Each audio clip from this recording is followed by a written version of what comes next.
আসসালামু আলাইকুম। আজকে আমরা সলভ করব রাজশাহী বোর্ড 2024।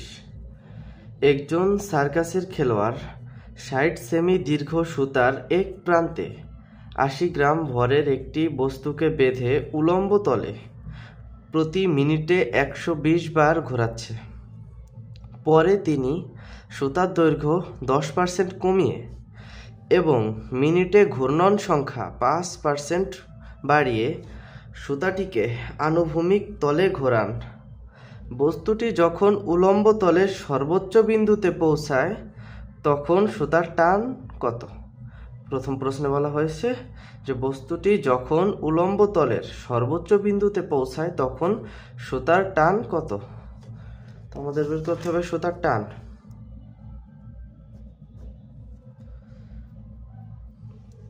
প্রথম প্রশ্নে বলা হয়েছে সুতার টান।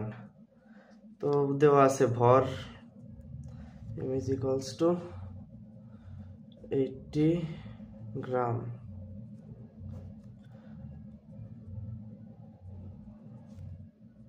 (0.08 কেজি। সুতার দৈর্ঘ্য হচ্ছে মূলত ব্যাসার্ধ। r is equals to 60 সেমি, 0.6 মিটার। এন দেওয়া আছে হচ্ছে 120, মানে মিনিটে যে ঘূর্ণন সংখ্যা সেটা 120 বার যে ঘোরে, আর যেহেতু প্রতি মিনিটে ঘোরে সেহেতু টি ইজ ইকুয়ালস টু 60 সেকেন্ডস। তখন আমাদের লাগবে হচ্ছে এই সুতার টান। তো এখন আমরা যদি লক্ষ্য করি তাহলে যখন বস্তুটি উলম্ব তলে ঘোরে, এই যে উলম্ব তলের সর্বোচ্চ বিন্দু ধরে এটাকে কেন্দ্র করে ঘুরতেছে, উলম্ব তলের সর্বোচ্চ বিন্দু হচ্ছে এইটা। তখন আমরা যদি এই কোণটা হিসাব করি, কোণটা কত হবে? 180 ডিগ্রি। তাইলেই তো ওইটা সর্বোচ্চ বিন্দুতে পৌঁছাবে, সর্বোচ্চ বিন্দুতে পৌঁছালে তো 180 ডিগ্রি কোণ হবে। তো এখন তাহলে সেই ক্ষেত্রে theta is equals to 180 degree. আর জি এর মান হচ্ছে কত? 9.8 মিটার পার সেকেন্ড 2। এখন আমাদের যা যা লাগবে সবই আমাদের কাছে আছে। তো আমাদের লাগবে ওমেগা, কৌণিক বেগ যেটা। তো কৌণিক বেগের সূত্র হচ্ছে 2πn ডিভাইডেড বাই টি। তো এখন আমরা শুধু মান বসাবো, 2 গুণ 3.1416 ইন্টু 120, আর এটা হচ্ছে 60। আমরা যদি এটাকে ক্যালকুলেট করি, 2 গুণ পাই গুণ 120 ভাগ 60 আসে কত? 4 পাই আসে। তো এখন আমরা সুতার টানের সূত্র হচ্ছে অলওয়েজ টি দ্বারা প্রকাশ করা হয়।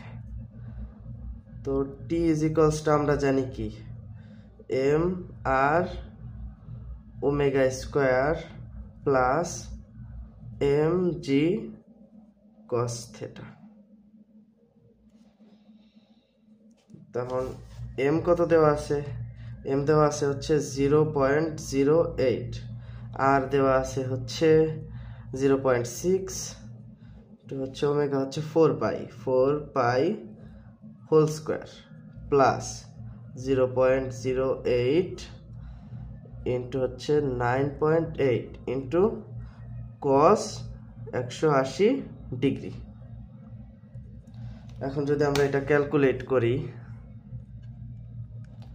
প্রথমে আমরা এই যে এম আর ওমেগা স্কোয়ারের হিসাবটা বের করি। 0.08 into 0.6 into 4 pi whole square, এটার মান আসতেছে হচ্ছে 7.5795, 7.5795।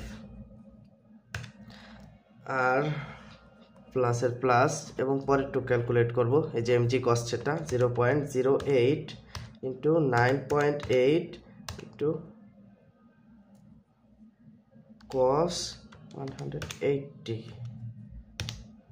মান কিন্তু মাইনাসে চলে আসছে, তো আমরা ব্র্যাকেট দিয়ে মাইনাস 0.784, আমরা যদি এখন ক্যালকুলেট করি 7.57985 মাইনাস 0.784, তো আসতেছে হচ্ছে 6.78585, তো আমরা লিখতে পারি 6.8 নিউটন, অর্থাৎ সুতার টান হচ্ছে 6.8 নিউটন।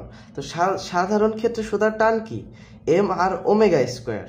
তো যেহেতু এম আর ওমেগা স্কোয়ার সাধারণ ক্ষেত্রে সুতার টান, কিন্তু আমাদেরকে চাইছে কি উলম্ব তলের সর্বোচ্চ বিন্দুতে, মানে এটা যখন সর্বোচ্চ বিন্দুতে থাকবে তখন অভিকর্ষ ত্বরণ নিচ দিকে কাজ করবে, সেই ক্ষেত্রে এই যে mg cos সেটা এটা মাইনাসে চলে আইছে, আমরা এই জায়গায় ক্যালকুলেট করে পাইছি। আশা করি সবাই বুঝতে পারছেন। আমরা পরের প্রশ্নে যাই।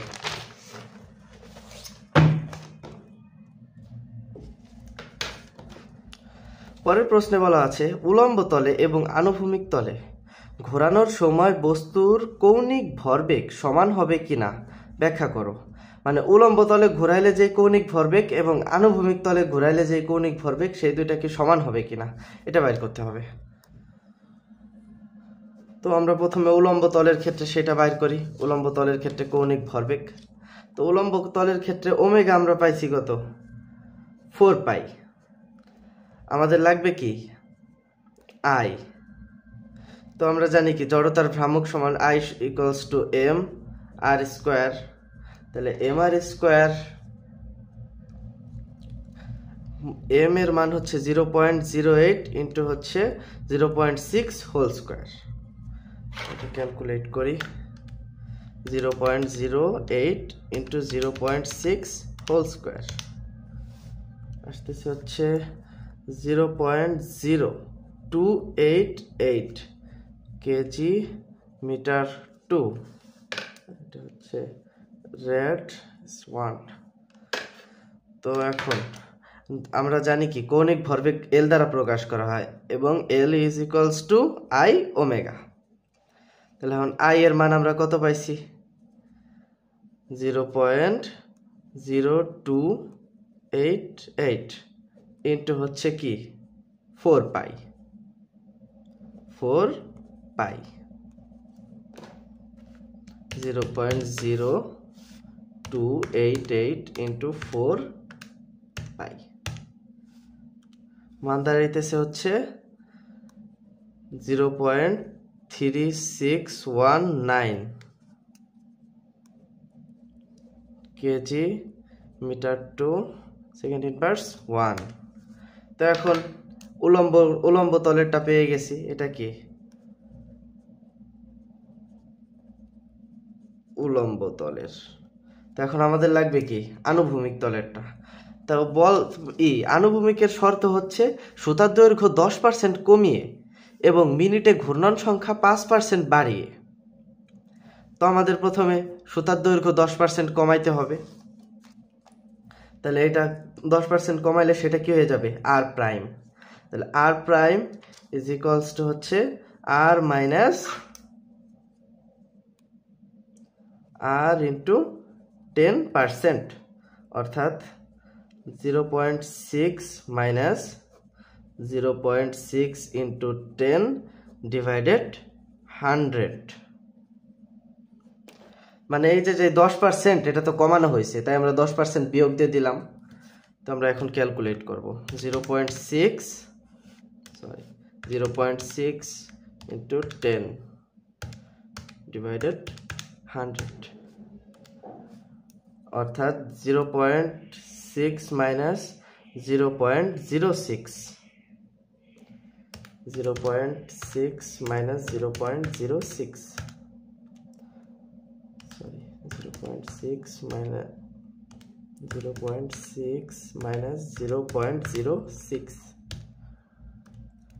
আসতেছে কি 0.54 মিটার, এবং বলা হয়েছে ঘূর্ণন সংখ্যা 5% বাড়িয়ে, অর্থাৎ ঘূর্ণন সংখ্যা 5% বাড়াইতে হবে, মানে আসবে কি n প্রাইম, অর্থাৎ n prime equals to n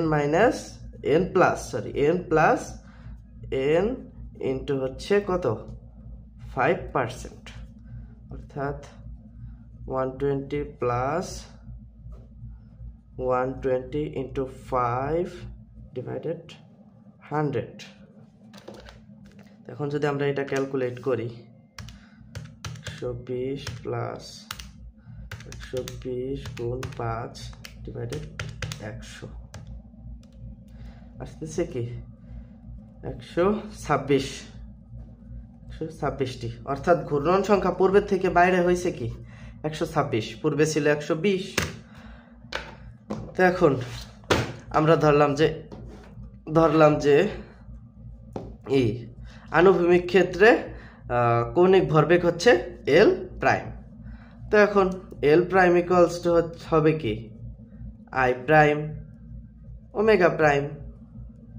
তো এখন M R prime square into কি ওমেগা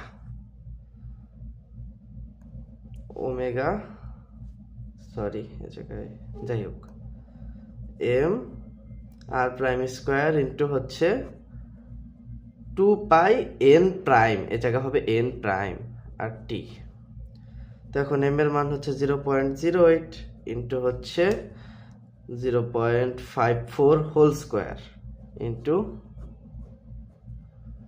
2 পাই ইন্টু 126 ডিভাইডেড 60।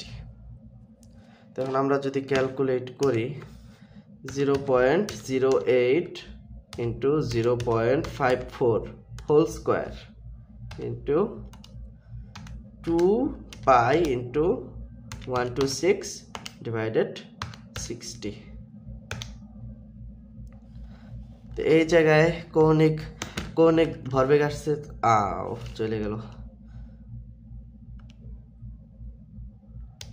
এই জায়গায় কৌণিক ভরবেগ আসতেছে 0.3078 kg metre square second inverse 1। তো এখন আমরা দেখতে পাইতেছি যে স্পষ্ট বোঝা যাইতেছে যে এল আর এই যে এল প্রাইম এ দুটো কিন্তু সমান নয়। তো অর্থাৎ এ জায়গা বলছে যে উলম্ব তলে এবং আনুভূমিক তলে ঘোরানোর সময় বস্তুর কৌণিক ভরবেগ সমান হবে কিনা। তো অর্থাৎ আমরা লিখে দিব যে উলম্ব তলে ও আনুভূমিক তলে ঘোরানোর সময় বস্তুর কৌণিক ভরবেগ সমান হবে না। আশা করি সবাই বুঝতে পারছেন।